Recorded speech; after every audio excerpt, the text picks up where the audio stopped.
All right. Ready to dive into something I think we all know a little too well. Oh, I know that feeling. Yeah, that heart-pounding feeling of test anxiety. Definitely familiar. Today, we are going to go way beyond just like those normal pre-test jitters. Right. We're going to be exploring like some clinically proven strategies Oh, nice. that can actually help you feel more confident when exam time rolls around. Not less overwhelmed, but more confident. You know, a lot of people think that test anxiety is just something you got to power through. Yeah. But it's actually a psychological condition with very real, measurable effects. Yeah, and it's not just mental either. Right. Our source material for this deep dive, the AMCI Medical Coder Test-Taking Anxiety course, really breaks down how this anxiety like manifests in physical ways too. Oh, absolutely. We're talking increased heart rate, Yeah. sweaty palms, even maybe some nausea. Oh, yeah. It's literally your body's fight or flight response in overdrive. It's like your body is preparing for a marathon when all you have to do is like answer multiple choice questions. Exactly. Yeah. And along with those physical symptoms, you've also got emotional and cognitive impacts. Right. Emotionally, you might feel dread, fear of failure, or just this overwhelming sense of, I can't do this. Yeah, I remember before a big exam in college, I felt frozen. Like my brain just would not access the information I studied. That's a classic example of the cognitive impact of test anxiety. Oh, great. It can lead to racing thoughts, difficulty concentrating, that dreaded brain freeze. So before we get to all the great techniques for dealing with this beast, I'm curious, what are some of the root causes of test anxiety? Well, in a lot of cases, it really stems from a fear of failure. Yeah. We put so much pressure on ourselves to perform well, and that pressure can very quickly turn into anxiety. That makes sense. For me, past experiences play a big role too. You know, if I've had a negative experience with a test before, like totally blanking or getting a bad grade, it's hard to shake that feeling. You're absolutely right. Those past experiences can definitely have a lasting impact. And sometimes test anxiety can also just come from feeling unprepared, which is why having a solid study plan, effective study habits, it's so important. So we've talked about what test anxiety is and where it comes from. Now let's get to the good stuff, those clinically proven strategies to help us manage it. The AMCI course starts with what they call the Foundations of Anxiety Management, which is a really great place to start. Okay. These are techniques that you can literally use right now, in the moment, to calm those nerves, to bring your focus back to the task at hand. Okay, so this is like our anxiety first aid kit. Exactly. What's the first tool we should reach for? One of the most effective techniques is progressive muscle relaxation, or PMR. Okay. It's all about becoming aware of the tension you're holding in your body and then consciously releasing it. Yeah, I've heard of that. It's the one where you tense and relax different muscle groups, right? Yeah. Exactly. You start with your feet, tense those muscles as hard as you can for a few seconds, and then let go. Really focus on that feeling of release, the difference between the tension and relaxation. I think I'm actually holding tension in my shoulders right now, just thinking about exams. You should try it. I'm going to have to try this. It's amazing how much tension we carry around without even realizing it. Right. And once you've done your feet, you move up to your legs, your hands, your arms, all the way out to your face. So it's almost like giving your muscles a mini workout and then a much-needed break. Yeah. What else is in this anxiety first aid kit? Another incredibly powerful tool is mindful breathing. Okay. There's a specific technique called box breathing that's super helpful for calming the nervous system. I've heard of box breathing. Yeah. I've always been curious about how it actually works, though. Isn't it just breathing in a square? It is. Yeah. But the power really lies in the intentional slowing down of your breath Okay. and the focus that it requires. Right. It's kind of like hitting the reset button on your nervous system. So tell me, how do we box breathe? It's actually really simple. You inhale for a count of 4, hold your breath for 4, exhale for 4, and then pause for 4. And you can repeat that cycle as many times as you need to feel that sense of calm wash over you. You know, I think what I like most about these techniques is that they're so discreet. You can do them anytime, anywhere, and nobody even knows you're doing them. Absolutely. And that actually brings us to another set of tools. Yeah. Grounding techniques. These are especially helpful when you feel like your anxiety is starting to spiral out of control. Okay, I'm all ears. How do we ground ourselves when we're feeling that way? One popular method is what we call the 5-4-3-2-1 technique, Okay. where you name 5 things you can see around you, 4 things you can feel, 3 things you can hear, 2 things you can smell, and 1 thing you can taste. Wow, so it's like a sensory scavenger hunt. Yeah, Bringing your attention back to the present moment instead of getting lost in those anxious thoughts. I like that. it's very effective. And finally, we have the power of positive affirmations. Now, I know some people might roll their eyes at the idea of positive self-talk. Right. But I have found it can be surprisingly effective. Is there a particular way to use affirmations that makes them most impactful? The key is to replace those negative self-defeating thoughts with empowering statements. Oh, okay. So instead of thinking, I'm going to fail, you might say to yourself, I am prepared. I am confident I can do this. So it's like intentionally shifting your internal dialogue, almost like giving yourself a pep talk. I can see how that could really help boost confidence. Exactly. And what's so fascinating is that there's actually neuroscience behind this.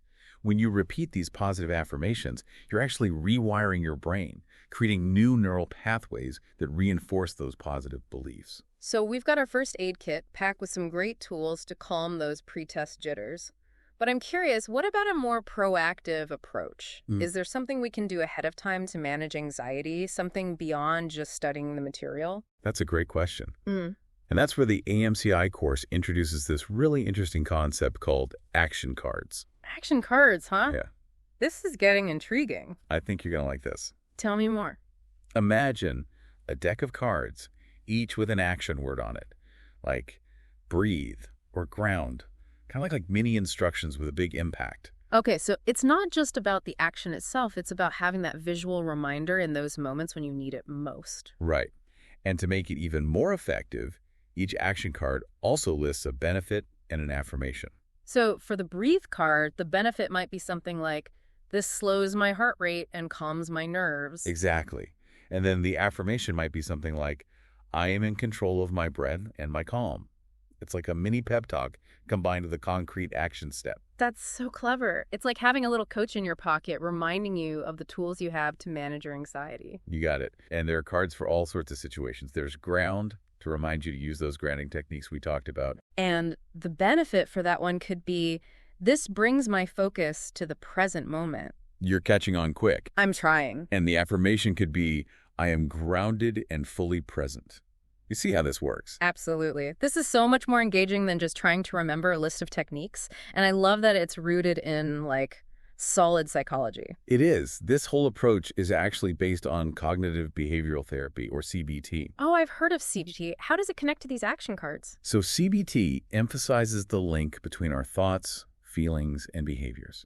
And what's interesting is that taking action, even small, can actually interrupt those negative thought spirals that just feed anxiety. So it's not just about feeling better, it's about actually changing the way we think and react in those stressful situations. Precisely. That's what's so empowering about these action cards. They give you a tangible way to take control and shift your mindset. But here's where it gets even more interesting. The AMCI course uses these action words in another way too, and this is something I think a lot of people wouldn't expect. You've got me hooked. Okay. Tell me more about this other approach. Well, they use these same action words like accept, access, banish, as prompts for reflection. Oh, okay. A deeper dive into self-awareness, you could say. So it's not just about immediate action. It's about using these words as a starting point for exploring your own thoughts and feelings about test anxiety. Exactly. It's about going beyond that surface level and getting to the heart of what's causing you to feel anxious. I love that this course has so many different layers. Okay, so how does this reflective approach work in practice? So let's say you draw the word accept. Okay. You might take some time to think about what it means to accept test anxiety as a part of your experience. Okay. Does it mean giving up? Right. Or could it mean acknowledging that you're feeling anxious but choosing to not let it control you? I see. So it's about reframing your perspective on anxiety, almost like turning it from an enemy into a challenge that you can work through. Exactly. Or let's take the word access. Okay. What would it mean to access your resources in the face of test anxiety? I guess it could be about remembering those relaxation techniques we talked about, like box breathing or PMR, and having them ready to use when you need them. Exactly. It's about tapping into those inner resources that you already have. And then there's the word banish. That one's a bit more direct, isn't it? Definitely. I'm guessing that one is all about identifying and then, like, consciously dismissing those negative thoughts that can sabotage your confidence. You nailed it. So you see how these simple action words can become really powerful tools for self-discovery and growth. Absolutely. It's like each word is a key that unlocks a whole new level of self-awareness and understanding. And the fact that you can use them for both immediate action and deeper reflection is brilliant. It's a really well-rounded approach. Yeah. And it all comes back to that core idea of empowering you to manage your anxiety and approach those exams with confidence. Well, we've covered a lot of ground already, and it's clear there's a lot more to unpack when it comes to conquering test anxiety. But before we move on to the next part of our deep dive, I'd love to hear from you. Which of these techniques resonates most with you? What are you going to try first? Share your thoughts with us on our social media channels, and join us for part 2, where we'll delve into the importance of preparation and creating the ideal test-taking environment. Welcome back. So far, we've been focusing on how to manage those feelings of anxiety in the moment, like having that toolkit to calm those pre-test jitters. Yeah. But the AMCI course also emphasizes something else that's incredibly important, and that is preparation. It's right. And it's not just about like knowing the material inside and out. Right. It's about having a plan, a strategy for how you're going to approach the whole test-taking experience. You know, it's funny because when I was in school, my idea of preparation was basically just cramming as much information as possible into my brain the night before a test. I think a lot of us can relate to that. For sure. But the AMCI course takes a much more strategic and I would say gentler approach. Gentler on the brain, that's for sure. Definitely. So what does a more effective and less stressful preparation strategy actually look like? Well, it all starts with creating a realistic study plan. Okay. And realistic is the key word here. It's not about overloading yourself with hours and hours of studying every day. Yeah. It's about breaking down the material into manageable chunks and spreading it out over time. That makes sense. Yeah. It's like training for a marathon. Exactly. You wouldn't try and run 26 miles your first day of training. No, you would not. You'd gradually increase your mileage over time. Right. Building up your endurance. Mm-hmm. And it's the same with studying. You want to give your brain time to absorb the information, make those connections, to really learn it. Yes. Not just memorize it. It's a big difference. Huge difference. So manageable chunks, check. Check. What else can we do to make our study time more effective and less anxiety-inducing? Practice tests are your best friend. Oh, yeah. And I cannot emphasize that enough. Right. They're not just about assessing what, they're about familiarizing yourself with the format of the test, getting comfortable with the types of questions that you'll be asked. It's almost like having a dress rehearsal for the main event. Exactly. Yeah. And just like with a dress rehearsal, you want to pay attention to those moments where you might stumble or get stuck. Right. Those are the areas that you need to focus on in your studying. So it's not just about taking the practice test. Right. It's about really analyzing your mistakes. Yeah. And figuring out why you made them. Exactly. And this is where I think a lot of people miss out. Yeah.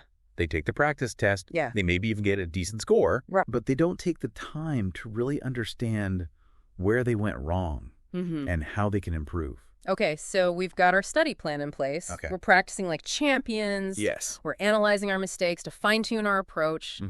What else can we do to really set ourselves up for success on test day? This is where things get really interesting. Okay. The AMCI course talks about something called optimizing your test-taking environments. Ooh.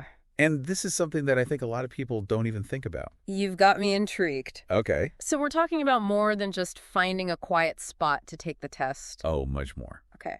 It's about being really intentional about the space that you're in. Okay. Creating a sensory experience that actually supports your best performance. So we're going beyond like just the mental and emotional aspects of test anxiety and tapping into like the power of our senses. Exactly. Think about it. Yeah. How many times have you been in a stuffy, dimly lit room and felt your energy just drain away? Oh, yeah. Or been surrounded by distracting noises and found it impossible to focus? All the time. Right. Especially in those giant lecture halls in college. Well, optimizing your test-taking environment is about taking control of those sensory inputs. Okay. And creating a space that helps you feel calm, alert, and focused. Okay. I'm on board with this. Good. So where do we start? Let's start with scent. Okay. You might be surprised to learn that certain scents can actually have a really calming effect on the nervous system. So like aromatherapy for test anxiety. Exactly. Scents like lavender, chamomile, even vanilla have been shown to reduce stress and promote relaxation. I love the smell of lavender. I'm definitely going to try that one. There you go. What about other senses? Temperature is another important one. Okay. If you're too cold, you're going to be distracted, trying to huddle up and get warm. Yeah. If you're too hot, you're going to be fidgety and uncomfortable. I'm always freezing in exam rooms. Really. It's like they crank up the AC just to make us even more miserable. That's why it's important to bring layers. Okay. You could always shed a sweater or a jacket if you get too warm. Right. But you can't magically make the room warmer if you're freezing. Okay, layering up. Got it. Got it. What about lighting? Natural light is ideal, if possible. Yeah. It helps regulate your body's natural rhythms and can actually boost your mood and your alertness. So avoid those dungeon-like study carols Yes. with the flickering fluorescent lights. Exactly. And if natural light isn't an option, Okay. try to find a well-lit space with soft, warm lighting Got it. rather than those harsh overhead fluorescents. Okay, so we've got the perfect scent, Yes. the ideal temperature, Mhm. and we're bathed in this warm glow of natural light. Sounding good. Anything else we need to consider in our quest for like the ultimate test-taking Zendan? One word.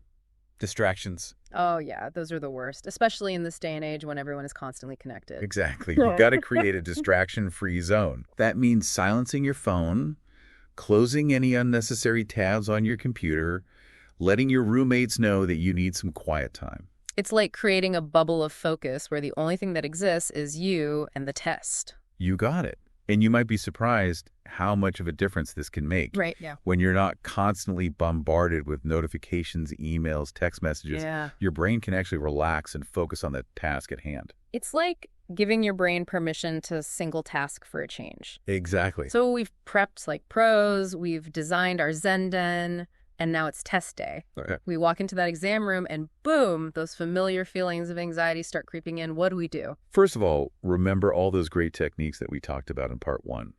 Mindful breathing, grounding techniques, positive affirmations. Right. Those are your go-to tools for calming those pre-test jitters. It's like having that mental toolkit right at our fingertips, ready to use when those anxious thoughts start swirling. Yeah. Exactly. And here are a couple more tips to help you stay calm and collected during the test itself. Okay. First, arrive early. You know what? This is something I never used to do.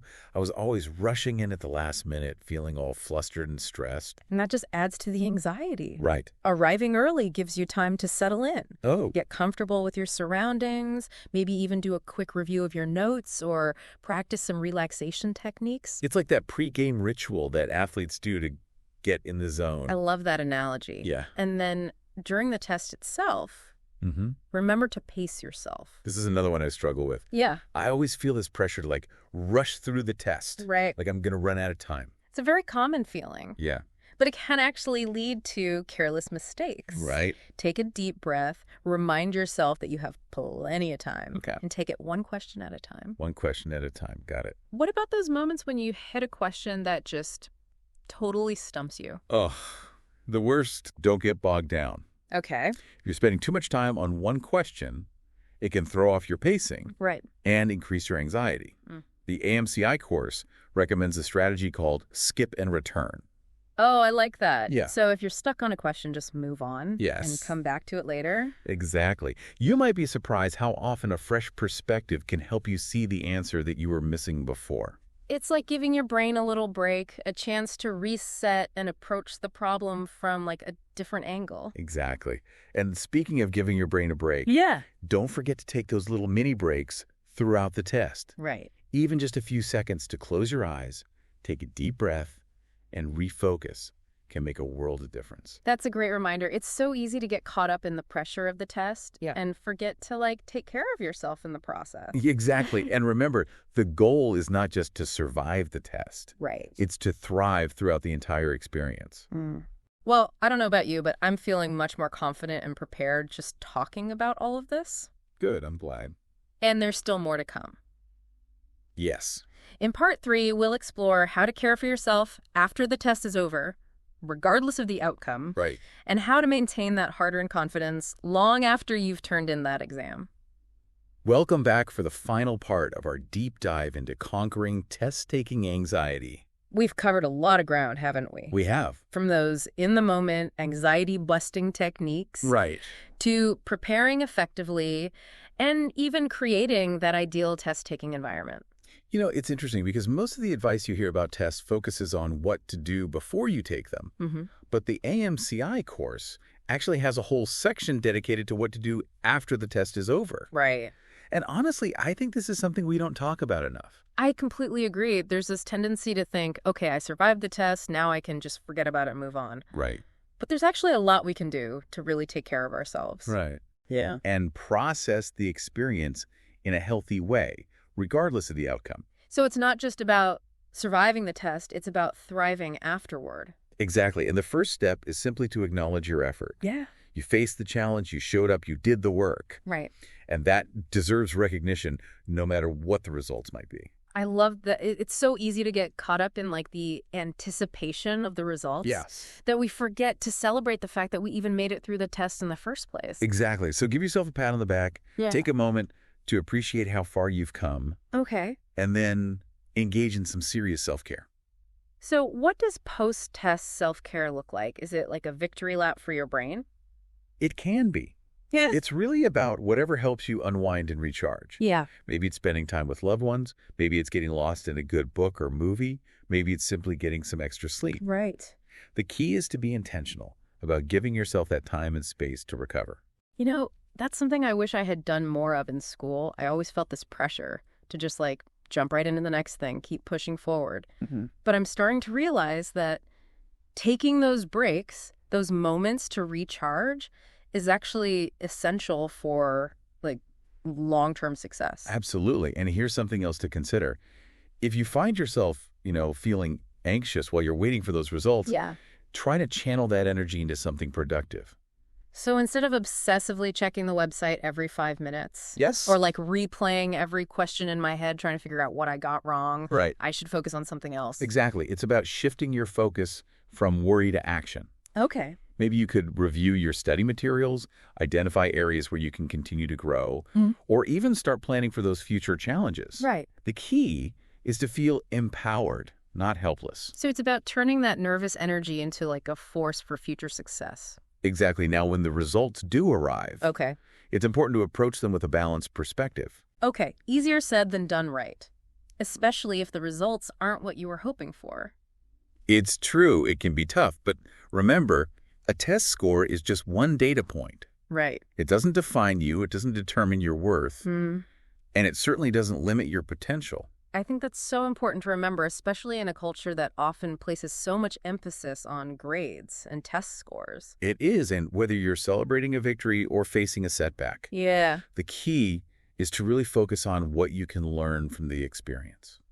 So if the results are good, I should take a moment to acknowledge my hard work and celebrate my success. Yes. But if they're not so good, I should try to view it as a learning opportunity, a chance to identify those areas for improvement. Exactly, and it can be helpful to reframe those, quote, mistakes as valuable feedback. Okay. They're not failures. They're simply signposts pointing you in the direction of growth. So instead of beating myself up over what I got wrong, I should ask myself, okay, what can I learn from this? What can I do differently next time? Exactly, and it's also important to remember that everyone's learning journey is unique. Yeah. It's so easy to fall into that trap of comparing ourselves to others, especially when it comes to test scores. Right. But that's a recipe for unhappiness. I know. I'm definitely guilty of that. I'm always comparing myself to the people who seem to breeze through exams without breaking a sweat.